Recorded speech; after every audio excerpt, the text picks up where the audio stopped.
C'est Christian Grenier. Il est agronome et agriculteur et propriétaire de l'entreprise Grenier Gardangeois, si je prononce bien, à l'Ange-Gardien, en Montérégie. Il est agronomiste. Et ayant fait carrière durant plus de 10 ans dans le domaine bancaire, Christian a décidé de réaliser son rêve d'enfance et en reprenant la ferme familiale. Étant la quatrième génération, son objectif est d'amener l'entreprise vers le futur, par la carboneutralité et l'agroécologie. Fier producteur de porc, de poulet et de grains, il aspire à diversifier encore plus sa production de produits agricoles et à faire sa mise en marché. Alors, nous aurons la chance d'entendre ce fier producteur. Merci beaucoup. Christian. Donc, bonjour tout le monde.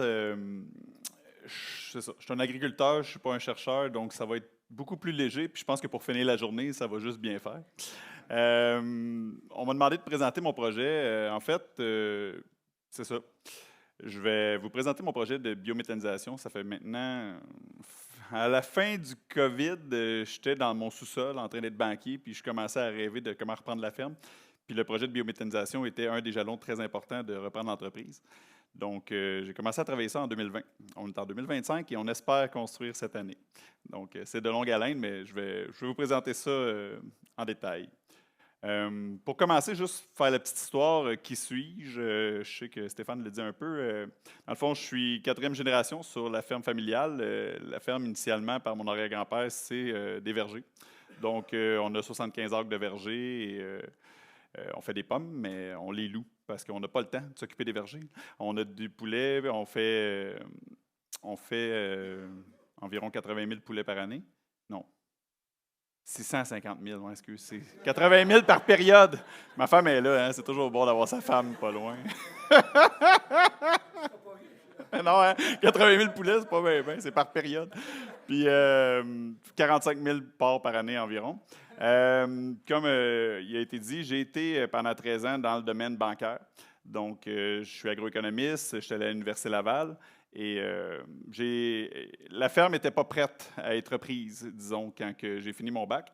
Puis moi, ben, je n'étais pas prête non plus à travailler pour mon père sans gérer ma ferme. À un moment donné, c'est qui tient le steering? Moi, j'avais besoin de le tenir, là. Donc, je suis allé faire école, si je peux dire, parce que d'être un banquier, en tout cas, je ne sais pas s'il y a des étudiants dans la salle, là, mais que ce soit de travailler à l'extérieur de l'entreprise familiale est toujours un avantage, puis d'aller rechercher de l'information ou des connaissances autres, c'est très, très pertinent pour revenir sur la ferme. J'ai fait aussi un article à la fin de mon bac que j'avais reçu une bourse d'Agrimarché pour la vulgarisation scientifique, parce que mon projet de fin de bac, c'était justement sur la biométhanisation à la ferme. Puis j'ai fini en 2009. Fait que ça fait quand même longtemps que je pense à faire ça, là, un projet de biomètre, mais les conditions de marché n'étaient pas favorables à l'époque, et ils n'ont pas été depuis, mais maintenant, elles le sont, en fait. Ils vont l'être pour une fenêtre, puis on espère que ça va continuer. Comme on dit tantôt, la pomme n'est pas tombée loin de l'arbre, si je peux dire, parce que je viens d'une famille d'agriculteurs qui sont déjà des innovateurs. En 2005, mon père, qui est un des 4 actionnaires de la ferme que j'ai repris, l'avant-dernier, avait fait un projet de traitement de lisier à la ferme. Donc, on a une usine de... Je ne sais pas si vous voyez ici, là. Ici, c'est un bioréacteur aérobie. Fait que, tu sais, il y a plusieurs concepts qui ont été présentés dans la journée que nous, ben, on est pratico-pratiques, hein, on est des farmers. Fait qu'on les a faits, ces projets-là. Ça avait coûté 2 millions en 2005 avec l'aide du gouvernement. On est allé chercher des subventions, évidemment, tout comme le projet de biomètre qu'on va faire en ce moment. Ça prend des subventions pour que ce soit réalisable. Ici, c'est un de nos sites de production principal. Il y a 6 000 places sport. Il y a 6 000 places sport à l'engraissement. On a aussi une autre porcherie sur le site d'à côté qui est connectée à l'usine qu'il y a là. Puis nos autres bâtiments de production, ben, on transporte le lisier pour l'amener à notre usine. Donc, juste pour expliquer un peu qu'est-ce qui est quoi, là. Ici, c'est le bioréacteur qui, on met de l'air dans le lisier pour pouvoir séparer justement les phases. Et ici en bas, c'est une grande lagune où ce que les autres traitements sont envoyés. Et en arrière, c'est un dôme où ce que la partie solide est extraite et peut être exportée à l'extérieur de la ferme. Tout ce gros projet-là, c'était juste pour pouvoir sortir l'eau de la marde pour pouvoir aller plus loin. Pour faire ça simple, là, en vulgarisation, là, parce que transporter de l'eau, c'est ça qui coûte cher, puis c'est pas rentable de le faire. Surtout dans une municipalité qui est saturée en phosphore, une affaire incroyable. Là. Ça fait longtemps qu'il y a beaucoup de cochons. On est à l'Ange-Gardien, en passant, à Montérégie, je ne l'ai pas nommé. Fait qu'à l'Ange-Gardien, il y a beaucoup, beaucoup de cochons. C'est un peu comme en Beauce.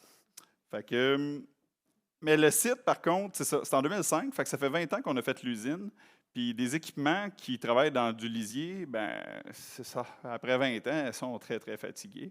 Donc, on était dû pour investir dans cette usine-là.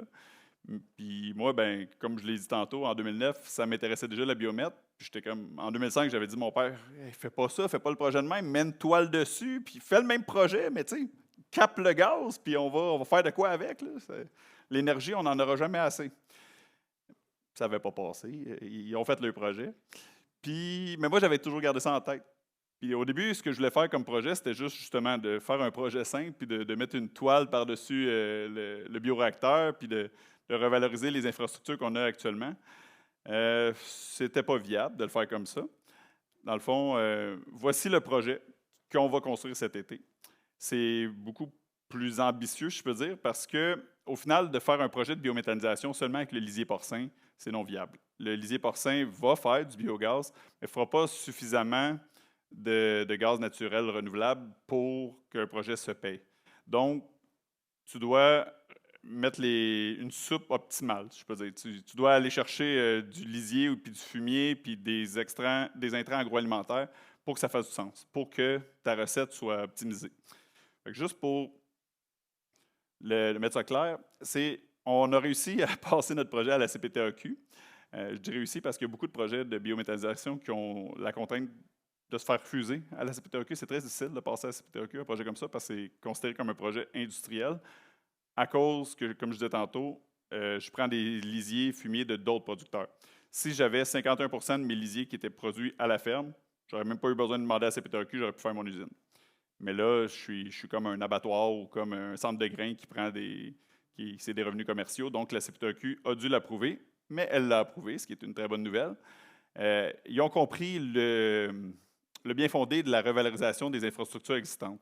Parce que la lagune qu'il y a là, le dôme qu'il y a là, les bassins qu'il y a là, vont pouvoir être utilisés parce que oui, les équipements sont plus bons, mais les cuves de béton, puis la lagune, puis le dôme, c'est encore tout solide. Là, même si ça a 20 ans, ils sont encore bons. Fait que, on n'aura pas à dépenser pour ça. Même, ceci étant dit, ça reste un projet de plusieurs millions de dollars. Tu sais, tantôt, je ne me rappelle plus quel conférencier l'a dit, je pense que ça coûtait beaucoup d'argent. L'investissement initial pour la biométhanisation était un des plus gros défis, puis c'est le cas. On tourne. Notre projet, pour faire un chiffron, c'est un projet de 40 millions de dollars. Fait que ça prend beaucoup, beaucoup de sous pour réussir à monter un dossier comme ça.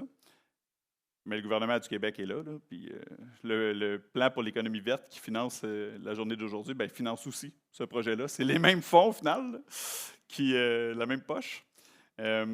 Pour faire un petit peu le descriptif de qu'est-ce qui est quoi sur l'image, ici, c'est des silos bunkers, comme il y a dans les fermes laitières, pour mettre de l'ensilage, des gros casiers de béton. On va mettre des fumiers de poulet, fumier de bœuf, fumier némite, peut-être ensilage déclassé. Tout produit agroalimentaire qui sont solides vont aller là. Les cuves en avant vont servir à recevoir les lisiers porcins et bovins. Ici, c'est juste une aire de manœuvre. Bâtiment d'incorporation. Fait que ça, c'est un bâtiment qu'au final, ici, il y a comme une trémie. C'est un gros ready mix, je peux dire, qu'on va tout mettre le stock dedans qui mélange pour s'en aller dans les méthaniseurs qui sont ici à l'arrière. On va avoir 2 méthaniseurs et un post-digesteur. 2 digesteurs et un post-digesteur, parce que la fibre se dégrade pas au même rythme. Donc, tu veux avoir un temps de séjour un peu plus long, mais tu ne veux pas avoir un temps de séjour trop long non plus partout, parce qu'il faut optimiser la recette. Et tout ça va être agité, évidemment, là, avec des gros agitateurs. C'est des cuves de 32 pieds de haut. Là. Fait que, en tout cas, je ne sais pas si vous êtes bon pour vous imaginer de quoi, là, mais nos fosses en béton, nos fosses usuelles, là, ils ont 12, 14, 16 pieds. Fait que ça va être le double. C'est des grosses cuves qui vont être créées. Mais ça va bien s'aménager dans l'aménagement du territoire puis tout, là, puis ça va être beau. toute façon, c'est en arrière de porcherie, puis c'est loin dans le site. Puis ça, étant comme je disais tantôt, les générations avant moi étaient déjà novatrices. Fait qu'ici, en avant, il y a déjà une haie brise-vent qui avait été créée pour protéger les porcheries. Fait que le site va être comme en arrière d'une haie brise-vent, puis ça ne bordera pas personne, je peux dire. Là.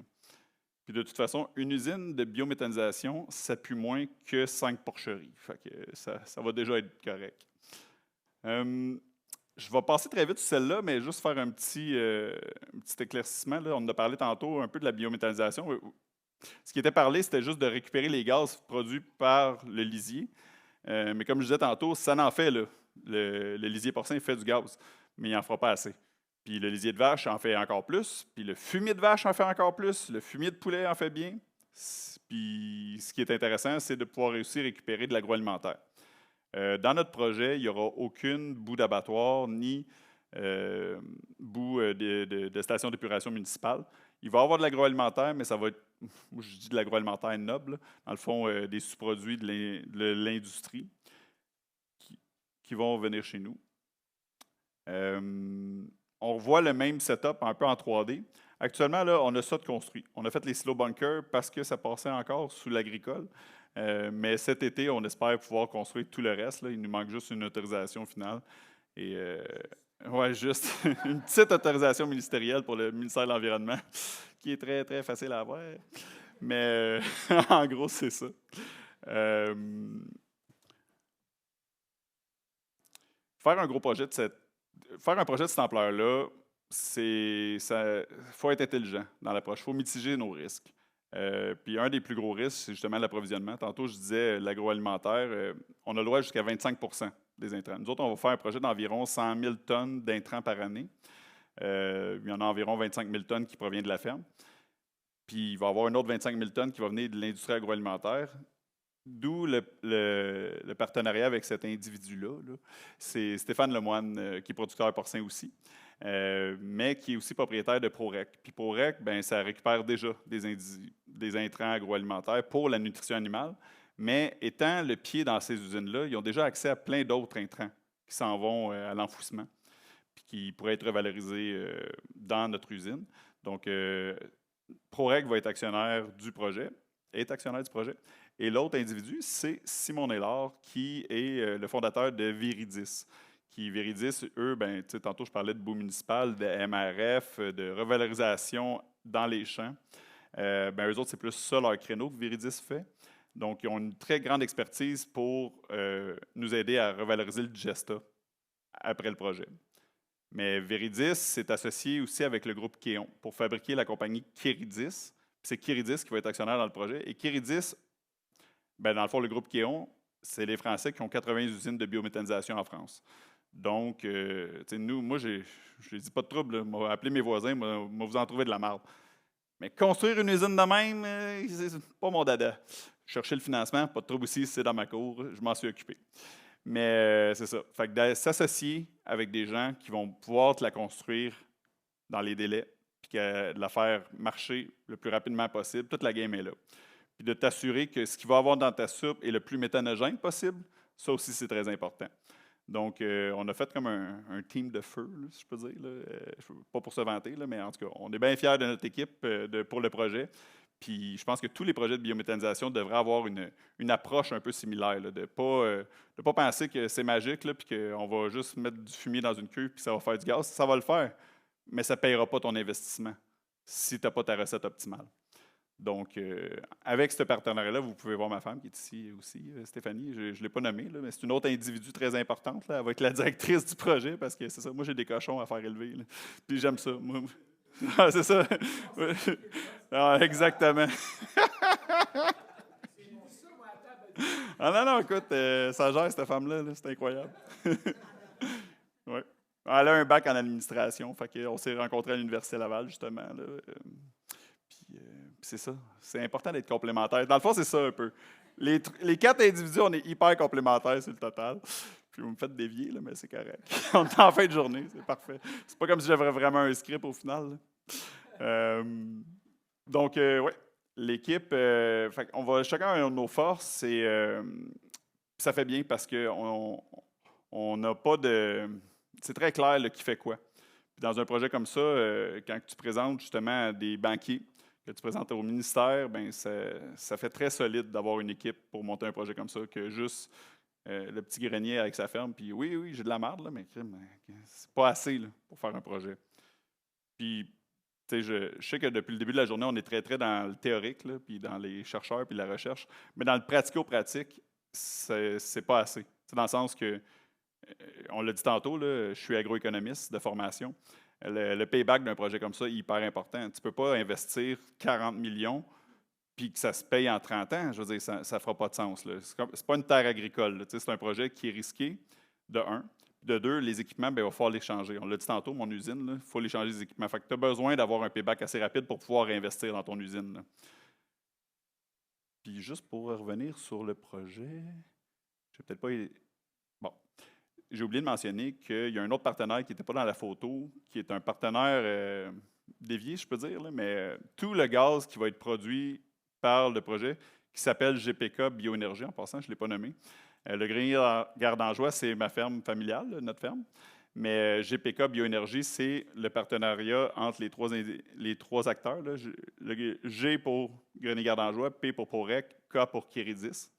Donc, le GPK Bioénergie va gérer environ 100 000 tonnes d'intrants et va produire un peu plus de 3 millions de mètres cubes de gaz naturel renouvelable. Petite parenthèse, là, parce qu'on n'arrête pas de parler de biogaz, gaz naturel renouvelable depuis tantôt. Là. Du biogaz, c'est ce qu'il va y avoir dedans ici. Puis tantôt, il en a parlé, là, il a dit 59 là, pour le lisier, mais c'est plus, en tout cas, nous, dans le théorique, c'est 55 du biogaz que du méthane. Fait que, après ça, il faut le concentrer pour que ce soit 100 du méthane pour qu'il soit injecté dans les lignes de gaz naturel d'Énergir. Donc, il va avoir ici, il va avoir un épurateur. Là. Un épurateur, c'est une machine à 4,5 millions là, qui fait juste filtrer ton gaz. Là. Puis c'est ça, tu veux qu'elle marche bien. C'est toutes des espèces d'affaires de fou. Là, je veux dire, c'est à base, là, quand tu montes un projet comme ça, tu dis comme, ouais, dans quoi je m'embarque? Mais en tout cas, on a bien espérance. Puis Énergie, qui est un autre partenaire, qui est non partenaire, parce que ça va être notre client au final, mais est très avare d'en recevoir. Ils ont besoin, eux autres, par décret. Là, dans le fond, le gouvernement les force à avoir de l'approvisionnement en gaz naturel renouvelable. Et éventuellement, c'est-tu pour 2050? Énergir va avoir que du gaz naturel renouvelable dans leur ligne. Fait que, il n'y a pas beaucoup de projets qui se lèvent en ce moment. Je l'ai dit tantôt, ça fait quasiment 5 ans que je monte le projet. Puis, je vais le construire cette année. Fait que, puis, il y a plein d'autres projets qui sont comme vivotants. On en a besoin de projets. Fait que si vous avez le goût de faire des projets, ben appelez-moi, puis on va regarder comment faire des projets, parce que ça va en prendre anyways. Là. Je veux dire, il va y avoir un manque énergétique au Québec incroyable. Puis l'objectif d'Énergir, au final, c'est d'avoir 100 de GNR, gaz naturel renouvelable, dans ces lignes, puis de baisser la consommation de gaz naturel. Dans le fond, eux autres, ils ont deux axes. Là. Ils veulent aider les gens à se transformer avec la biénergie. Puis après ça, le reste, c'est de se transformer en renouvelable pour s'affranchir du fossile d'ici 2050. Bien, hâte de voir, là, mais c'est ça. C'est commentaire personnel. Pourquoi qu'on fait le projet? Ben c'est ça. Comme je disais tantôt, ça fait 20 ans qu'on a de l'expertise dans le traitement du lisier parce que ça a l'air de rien, là, mais l'usine que j'ai montée tantôt, elle ne marche pas tout seul. C'est le même qu'on se l'était fait vendre au début. Là, ah non, tu pars ça puis ça roule. Good joke. Puis fait qu'à tous les jours, il faut qu'on aille optimiser le procédé, être sûr que les bouts sont corrects, que ça fonctionne bien. Ça reste une usine. Nous, on a cette expertise-là. Il y a près de 50 des intrants qui transitent déjà à la ferme. Parce qu'à la ferme, on nourrit déjà nos porcs avec des sous-produits de l'industrie agroalimentaire. Donc, on a tantôt, je parlais de Porec, là, mais les greniers, on a déjà des accès et des entrées dans plusieurs usines parce qu'on nourrit nos cochons avec des sous-produits de l'industrie laitière. Donc, eux autres, des fois, ils ont des batchs qui n'ont pas été pasteurisés. Si ça n'a pas été pasteurisé, tu n'as pas le droit de donner ça à tes cochons. C'est dangereux. Mais tu peux, au lieu de le mettre dans la fosse pour les aider, ben, envoie ça dans le biomètre, puis on va faire du gaz avec. Fait que nous, ça fait longtemps qu'on est dans ce domaine-là. Comme j'ai dit tantôt, on va faire 3 millions de mètres cubes de GNR qui va être tout injecté dans le réseau d'énergie. Puis ce qui est une force de notre projet, ou une chance, c'est que la ligne d'énergie de transport passe à 1,5 km du site où on va faire le projet. Parce que pour faire une petite parallèle d'érablière, là, quand tu fais un projet de gaz naturel, tu ne peux pas te plugger sur le 516 qui s'en va à l'érable. Il faut que tu te plugues sur un main qui passe pour qu'il puisse le transporter. C'est trop de volume. Donc, il faut que tu sois proche d'infrastructures existantes, sinon ça ne fait pas de sens. Le 1,5 km qu'il faut faire, il va coûter 2 millions par énergie. Tu sais, quand ils te raccordent là, pour ton plan de séchage ou quelque chose, ben, ils le font, mais ils te le chargent. Ben, c'est la même affaire pour une usine de biomètre. Là. Ils vont le faire, mais ils vont te le charger. Sauf que là, la Régie de l'énergie a approuvé qu'il y a une certaine mutualisation des coûts, puis il y a une partie des coûts qu'Énergie va assumer là-dedans, il va assumer le premier million. Donc, quand je disais tantôt qu'Énergie avait faim, ben, ils vont faire des efforts, justement, dans ce sens-là. Je parle aussi d'une réduction potentielle. Je mets toujours des potentiels puis des environs parce que le projet n'est pas fait. Puis, tu sais, les intrants, ben, ça reste que ça va être variable. Puis, quand on va le faire, le projet, on calculera le vrai bilan carbone du projet, puis on aura une réduction officielle des tonnes de GS par année. On parle de 10 000 tonnes estimées pour le projet. On va faire une production d'engrais à haute valeur agronomique. Dans le fond, dans le projet, l'usine existante va être récupérée pour garder une presse à vis puis une centrifugeuse pour pouvoir continuer de sortir le solide du digesta, puis avoir un digesta en fraction liquide puis en fraction solide. La fraction solide va continuer d'être exportée sur des terres plus pauvres hors région, je peux dire. Puis la fraction liquide va être épandue à proximité. Ce qui fait que ça va améliorer le bilan agro-environnemental général régional. Tu sais, je veux pas, là, il y a plusieurs entreprises agricoles à l'Ange-Gardien, à Montérégie, Saint-Alphonse de Granby. Tu sais, tout ce coin-là, là, c'est une agriculture qui est très, très dynamique. Ce qui fait que tout le monde s'arrache les terres parce que pour pouvoir grossir ton CA puis faire plus d'animaux, tu as besoin de terre.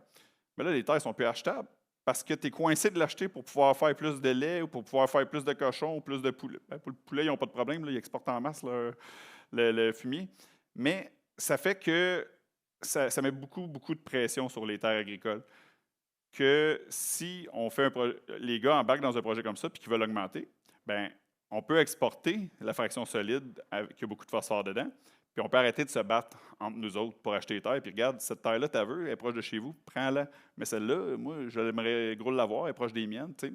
Il va y avoir une meilleure convivialité entre voisins, je peux dire, versus de s'endetter comme des fous puis de payer des. Tu sais, je veux dire, c'est rendu 30 000 $ de l'ordre dans mon coin, puis on sait qu'à 10 000 $ de l'ordre, quand j'étais banquier, j'étais comme, ça se paye pas. Puis là, c'est rendu 30 000. Fait que ça se payera pas plus. Surtout que les taux d'intérêt sont encore plus hauts. J'ai aucune idée comment. Moi, je ne suis pas acheteur de terre, justement. Je suis acheteur d'une usine à la place.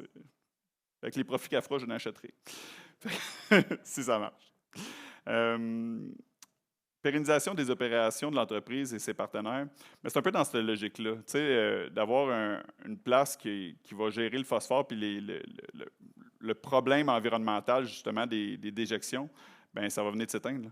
Fait que tout cet aspect économique-là, la pression de la dette va pouvoir baisser, les entrepreneurs vont pouvoir investir dans les secteurs d'activité qui sont les plus rentables pour eux. Une ferme laitière, c'est payant quand ça fait du lait. Producteur de porc, c'est payant quand ça fait du cochon. Tu sais, je veux dire, si t'es bon dans ton domaine, là, on s'entend. Mais les gars, c'est là-dedans qu'ils veulent investir. Ils n'ont pas le goût là, d'investir dans des terres et de faire un petit peu plus de grains pour pouvoir. C'est pas ça l'objectif. L'objectif, c'est d'optimiser dans quoi tu es bon. Ce qui amènerait une pérennisation au final de nos business. Ce tableau-là est tiré, je ne sais pas, je l'avais mis, je pensais. On a fait faire une étude préliminaire de réduction. Le 10 000 tonnes que je parlais tantôt, là, il vient de là. Ça a été fait par la firme Nelly, qui a calculé l'intensité carbone potentielle du projet. Fait que, au final, on est carbo-négatif. Un projet de biomètre, ça peut être carbo-négatif en raison justement de l'évitement dans les fosses, comme on parlait tantôt, là, que dans le fond, il va y avoir des émissions évitées parce qu'au final, moi, je vais aller chercher le lisier directement des pré-fosses. Le lisier n'ira jamais dans les fosses. Ça va être du digesta qui va aller dans les fosses des producteurs et non du lisier. Puis le digesta, quand il va dans les fosses, ben, il ne génère plus de CH4 parce qu'on l'a déjà récupéré. Là. C'est un peu. En passant, ouais, du gaz naturel, c'est du CH4, là, juste pour parenthèse. Là, je ne sais pas. Je pense que je ne l'avais pas dit, mais le méthane, c'est du gaz naturel. Pour fin de nomenclature, c'est un lien avec toute la journée.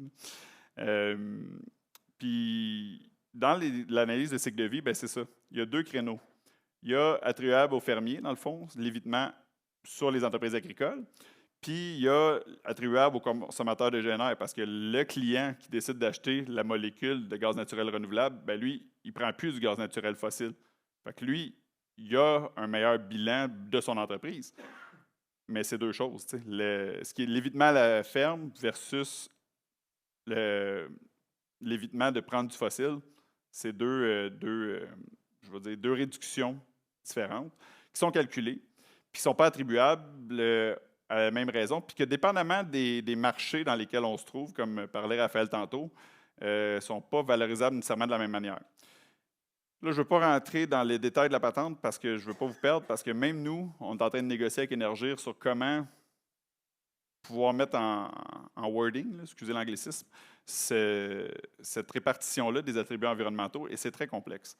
Parce que le consommateur qui achète du gaz naturel renouvelable, là, peu importe, l'usine de papier, Rio Tinto, name it, ben lui, il veut que son air du gaz naturel renouvelable ne soit pas un demi-air. Il veut être sûr que ses attributs, c'est des bons attributs, puis qu'ils n'ont pas été dédoublés ailleurs, puis qu'il ne se fait pas vendre n'importe quoi. Je peux dire, c'est un procédé qui est très réglementé, parce que c'est dans le secteur réglementé que Énergir va mettre en marché ces attributs-là. Énergir va prendre les attributs et va les mettre en marché dans le marché réglementé.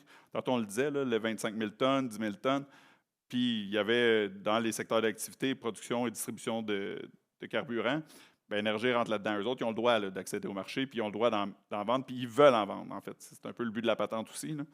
Là où ce que le bas blesse ou que c'est plus gris, si je peux dire, c'est au niveau de l'évitement à la fosse. Parce que, ben, nous, en tout cas, moi, j'ai pour mon dire que ce serait bien que les entreprises agricoles gardent une partie de ces réductions-là et non celle de changer pour la molécule fossile. Parce que les fermes laitières qui vont fournir à GPK Bioénergie ne seront pas actionnaires dans le projet. Fait que les réductions de GS, du fait de choisir d'envoyer leur lisier au projet, ça reste leur choix d'entrepreneur. Dans leur bilan de ferme, ben, veut pas, il n'y a plus d'émissions dans les fosses. Mais là, comment que c'est capté tout ça? Ça reste encore très ambigu. Puis nos amis de Logiag, nos amis d'Énergir, nos amis d'Agriclimat, en tout cas, tout le monde se penche là-dessus sur comment qu'on va le statuer, je peux dire. Puis ben, on est un peu en train de tracer la voie là-dedans, puis on essaie de trouver une façon le plus simple possible pour réussir à s'entendre avec l'acheteur parce que, ben, comme je disais tantôt, moi, j'ai espérance de faire un port pas carboneutre, là, mais avec moindre impact, tu disais, Yvan, c'est ça? Mais bref, de pouvoir le dire là, qu'on fait un effort, là, puis de pouvoir le marketer qu'on fait un effort, puis que Olimel, après ça, puisse de son bord, eux autres aussi, le dire, puis avoir... tu sais, Raphaël l'a bien expliqué dans le marché intégré. Je suis un peu de la même vision. Tu sais, je pense qu'à matin, c'est du volontaire, puis on veut faire des efforts, puis oui, on peut avoir un edge, puis accéder à des marchés différenciés. Mais un jour, ça va être une contrainte, puis on va se faire obliger de faire ça. Fait que, tu sais, moi, je veux être en avant de la parade, puis je ne veux pas me ramasser que dans 5, 10 ans, quand ça va être des contraintes, je dis, non, non, tu les as vendus tes attributs, là. Toi, tu n'as jamais réduit. Il faut que tu fasses d'autres choses pour réduire chez vous. Je suis comme, Chris, m'arrêter de produire, ça va être la seule façon. Tu sais. Ce qui ne fait pas de sens. Là. Fait qu'il faut trouver une façon que ça ne soit pas limitatif pour le futur, puis que tout le monde ait sa part des choses. Puis là, je sais que je n'ai peut-être perdu dans cette patente-là parce que c'est vraiment pas clair. Puis quand j'explique ça aux autres producteurs qui fournissent au projet, c'est pas clair non plus, mais c'est en discussion actuellement. Puis on verra comment tout ça va se finaliser. Puis c'est sûr que c'est dans des mains d'avocats aussi sur comment le phraser, puis qui a le droit de qui, de quoi, puis il faut qu'on se protège pour ne pas se faire poursuivre avec du dédoublement de création de crédit et tout. Mais bref, on pourra s'en reparler quand ça va avancer puis que je vais avoir un contrat de signé avec Énergir. Ça va être beaucoup plus clair. Les enjeux. Tu sais, je parle du projet depuis tantôt comme si c'était je construisais une porcherie, là. Mais c'est quand même, ça fait 5 ans que je le monte. Fait que mon background de banquier puis d'être un paperasseux, si je peux dire, là, m'a beaucoup, beaucoup servi dans ce genre de dossier-là. Il y a beaucoup de paperasse. Je pense qu'on est rendu à notre version de modèle d'affaires. On doit être rendu au 20e modèle. Il faut toujours updater ça. C'est un investissement qui est majeur. Je veux dire, même si tu fais un projet de 50 000 tonnes. Là, on parle d'un projet de 100 000 tonnes, mais tu fais un projet de 50 000 tonnes. Ton épurateur ne va pas te coûter moitié prix. Là. Il va te coûter quand même 3,4 millions. Fait que, tu sais, c'est pour ça qu'on fait un projet de 100 000 tonnes en passant. Tu sais, il y a une économie d'échelle à le faire d'une certaine grosseur. Puis on a choisi cette grosseur-là pour que ça fasse du sens. Mais ça fait des gros investissements. Puis oui, le gouvernement du Québec est très présent. Il y a le PSP-GNR, qui est un programme qui supporte le PSP-GNR, programme de support à la production de gaz naturel renouvelable, qui est en vigueur. Puis que ça prend ça. Tu sais, je veux dire, s'il fallait qu'on lève de la dette pour le 40 millions, le prix de la molécule ne serait pas assez élevé pour pouvoir payer l'investissement. Là, avec le PSP-GNR, avec les subventions, on est capable d'avoir un modèle économique qui fait du sens. C'est très, très chronophage. Tu sais, je le disais tantôt, là, moi, je suis un agriculteur, puis j'aime ça être agriculteur, mais c'est ça, ça prend du monde dans l'équipe qui a du temps, là, je peux dire, pour le faire, parce que c'est énergivore, ça prend du temps, puis des meetings par-dessus meetings avec des ingénieurs, plein d'ingénieurs de tout bord, de tous côtés, puis que tu as besoin, anyway, là, tu sais, je veux dire, c'est ça, ça prend ça. Puis des fois, à l'agricole, on est un petit peu moins habitué parce qu'on monte nos affaires, on les construit, puis ça l'avance. Mais dans des projets comme ça, qui est un projet industriel, ben, puis en plus, c'est un projet industriel, puis tu es dans le gaz, tu sais, il faut que ça soit, je veux dire, fireproof, là, en guillemets, explosion proof qu'ils disent là, dans les constructions. Fait que, c'est une coche de plus. Tu es aussi tributaire de plusieurs instances. Je l'ai nommé tantôt, la CPTAQ, c'est ça. Pour être très. Nous autres, on a été chanceux. Moi, j'ai monté le projet moi-même à la CPTAQ. Je pense que ça l'a beaucoup aidé. C'est l'agriculteur qui présente son projet, il n'y avait personne d'autre, puis on a parlé des vraies affaires, puis la CPTAQ, elle a compris le gros bon sens. Tantôt, je parlais avec Stéphane du ministère de l'Environnement qui manquait de monde avec le gros bon sens, mais en CPTAQ, j'ai été content, il l'avait, celle-là. Il faut que tu tombes sur les bonnes personnes, il faut croire. Mais il y a plusieurs projets au Québec qui, en ce moment, se font freiner par la CPTAQ. Puis, c'est souvent des promoteurs qui montent les projets. Ce n'est pas nécessairement l'agriculteur qui monte le projet. Fait qu'à cet égard-là, ben, moi, je suis très, très pour que s'il y a des projets en zone agricole, ça prend des agriculteurs actionnaires dedans. Puis ça, c'est une parenthèse là-dedans. Là. Fait que si vous faites approcher par des crédits comme mon partenaire dans le projet ou d'autres promoteurs qui veulent monter des projets, ben c'est chez vous, soyez actionnaire dans vos projets. Là. Je veux dire, ça va être des usines qui vont être sur vos terres. Là, pour les producteurs dans la salle. Là. Ou si vous parlez à des producteurs dans la salle, bien, passez le mot. Je pense que c'est la base. Ça va aider beaucoup. Dans toutes les instances, si l'agriculteur est dans l'actionnariat, c'est sûr que ça va aider. Puis quand les autres instances, ben justement, le MEIE, le ministère de l'Économie et de l'Énergie, et qui donne le PSP-GNR, ben c'est ça. C'est un gros processus pour aller chercher cette subvention-là. C'est pas... c'est pas des petits formulaires, disons, là, mais ça prend beaucoup de temps. Après ça, tu as le ministère de l'Environnement, tu as le MRC, tu as la municipalité. Tu as tout le monde qui a son mot à dire dans ton projet, qu'il faut que tu demandes s'il vous plaît, papa. Mais regarde, c'est ça. Tu fais les choses en bonne et due forme, puis tu demandes s'il vous plaît à tout le monde, puis à un moment donné, ben, tu vas pouvoir faire ce que tu veux chez vous. Ish. C'est un nouveau secteur au Québec aussi. C'est plus chronophage à cause de ça. Ça demande beaucoup plus de temps parce qu'il n'existe pas le formulaire là, au ministère de l'Environnement pour une usine de biomètre. Mais dans 10 ans, il va peut-être exister. Ça va être clair, le monde va savoir à quoi s'en tenir, puis ça va être simple.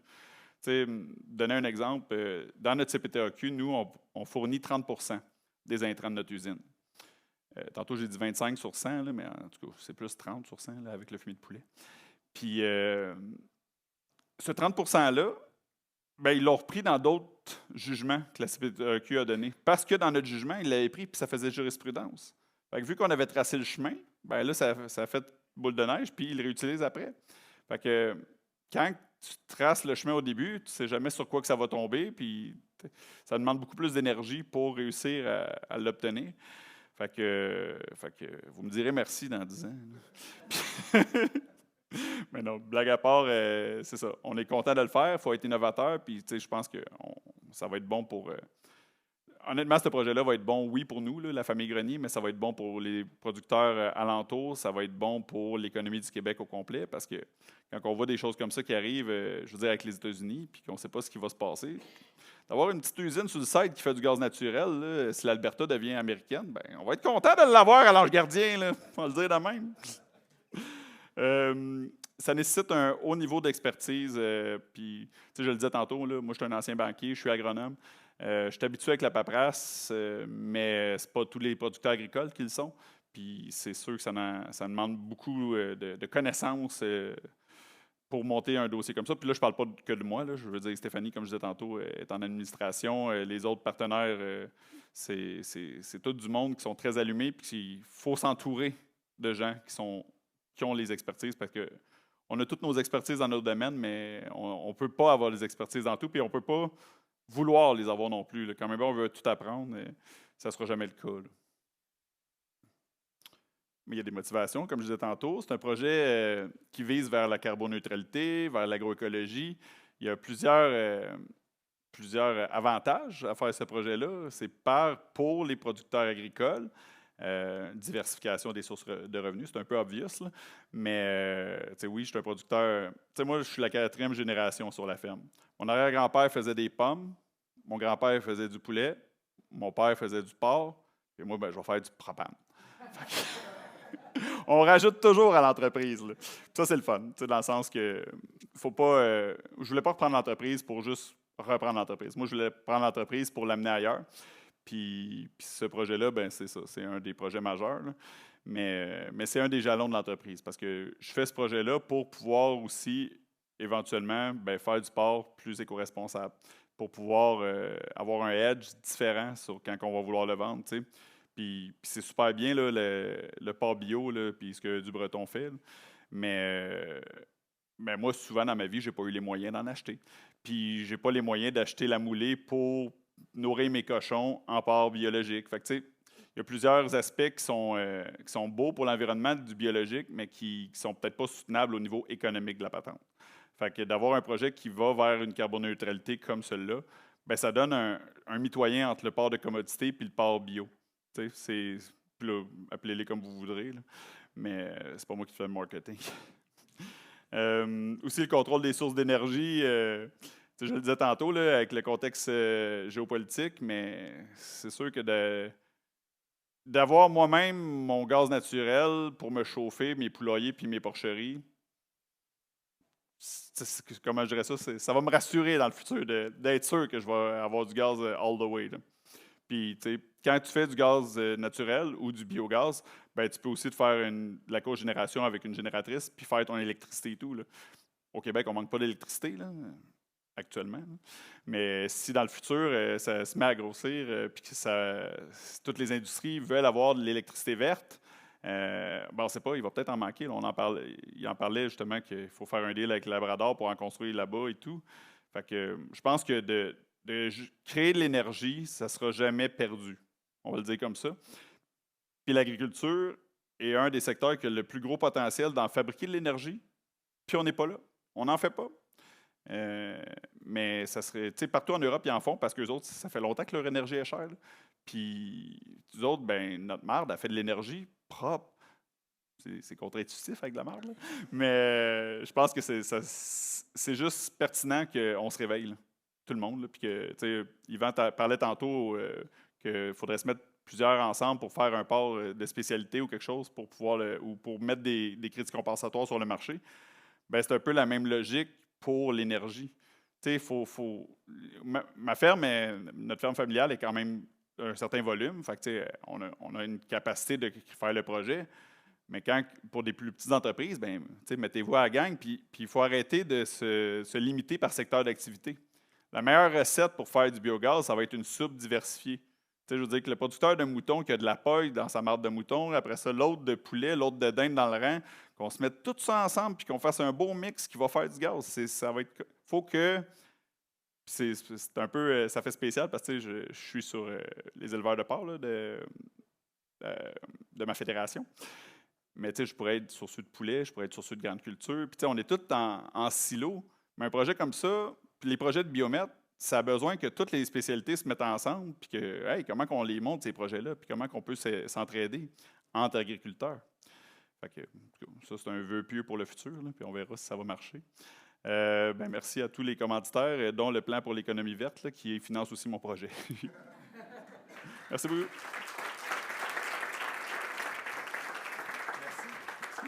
Ben, merci, Christian. On aurait le temps, peut-être qu'on peut prendre une couple de questions. S'il y en a qui sont intéressés à poser une question à Christian, oui. Gênez-vous pas, je suis un livre ouvert. J'ai pas Oui, bonjour, ça a été super intéressant.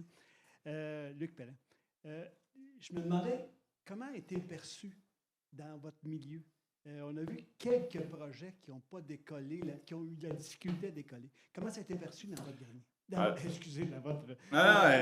c'est beau. C'est un très bon point. Parce que l'acceptabilité sociale, c'est vrai que c'est pas une slide que j'ai mis, mais qui est un gros enjeu pour monter des projets comme ça. Nous, en juin 2022, on a fait une assemblée citoyenne, salle communautaire de la paroisse. Tu sais. Puis on a acheté une publicité dans le journal local, puis on a dit bon, ben, tu sais, ouvert à tous, là, venez apprendre sur notre projet. Tu sais, la salle, il y a eu quoi, une quarantaine de personnes à peu près, me semble, qui se sont présentées, puis on a échangé. Ils posaient leurs questions, leurs craintes, peu importe quoi, puis moi, ben, je répondais à ça. Puis après coup, ça a super bien été. Tu sais, pas, comme je montrais tantôt, on a déjà une usine de traitement de lisier sur le site. Fait que les voisins, ben, sont déjà habitués qu'il y ait des camions de marde qui s'en vont là. Fait que, tu sais, de dire, quand je suis allé les voir pour leur dire, hey, on va faire une usine qui va puer moins. Parce que là, le bassin aéré qu'on voyait tantôt, là, ben, ça reste que c'est de la merde, qu'il y a de l'air qui va dedans. Là, ça fait des gaz, ça pue. Là, je dis non, on va mettre une bâche par-dessus puis on va les récupérer, les gaz. Fait que ça va être encore mieux. Je dis, ben ouais, Christian, vas-y fort, là. Garde-toi. Fait que, parce que c'est pour ceux qui connaissent l'Ange Gardien, ben, le site de mon usine, en face, un producteur maraîcher qui a un kiosque de fraises, puis qu'il y a plein de petits, tu sais, de monde de la ville qui vont. Mais ça a toujours été, là. Puis oui, des fois dans l'été, ça sent pas très rose, là, on s'entend, là. Mais c'est en milieu agricole. Tu sais, c'est pas collé sur une municipalité, c'est pas en zone industrielle, tout le monde sont habitués, je peux dire, à ce niveau-là. Puis j'ai pas eu de contestation citoyenne, c'est du bois, ça. Mais j'ai pas eu de contestation citoyenne, puis je pense que rendu ce qu'on serait rendu, s'il y avait eu à en avoir, il y en aurait eu. Il y a eu une publicité des éleveurs de porc que je disais que j'allais faire une usine de biomètre, là, fait que je peux pas dire qu'ils sont pas au courant, là, mettons. Mais c'est un très bon point. J'ai une autre petite question. Des succès de ton expérience, là. À un moment donné, Énergir c'était associé avec une compagnie française ou hollandaise. Danoise, oui. Danoise. Plus gros encore. Ouais. Puis, tu sais. à ton expertise, là, Ouais. Ben, pas ton expertise, mais à ta connaissance en Éjuxi, là, la grosseur optimale d'une usine comme ça, par rapport, toi, tu as parlé de 300 000... 100 000. Moi, c'est 100 000 tonnes. De fumier? 75 000 tonnes. Ma ferme, c'est 30 000 tonnes de lisier fumier. 75 000 tonnes, ça, c'est les intrants agricoles qu'on va recevoir. Vous avez besoin. Ouais. Puis 100 000 tonnes, c'est le total qu'on va traiter. Fait qu'il y a 25 000 tonnes qui vont venir de l'industrie agroalimentaire. De mon idée, là, ça, je pense que Énergie va être d'accord à voir comment que ça se passe à Farnham avec Nature Énergie, là, puis qui s'est retiré, justement. Là. Dans le fond, l'entreprise danoise, Nature Énergie, juste pour faire une petite histoire, là, c'est une entreprise, justement, qui ont 9 usines au Danemark qui font ça, des grosses usines.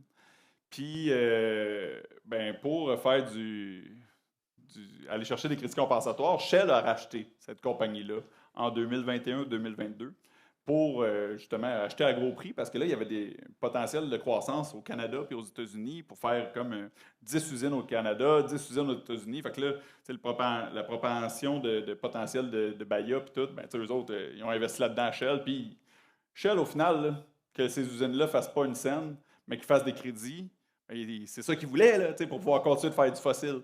Fait que, bref, quand que le contexte géopolitique a changé, Trump est rentré au pouvoir.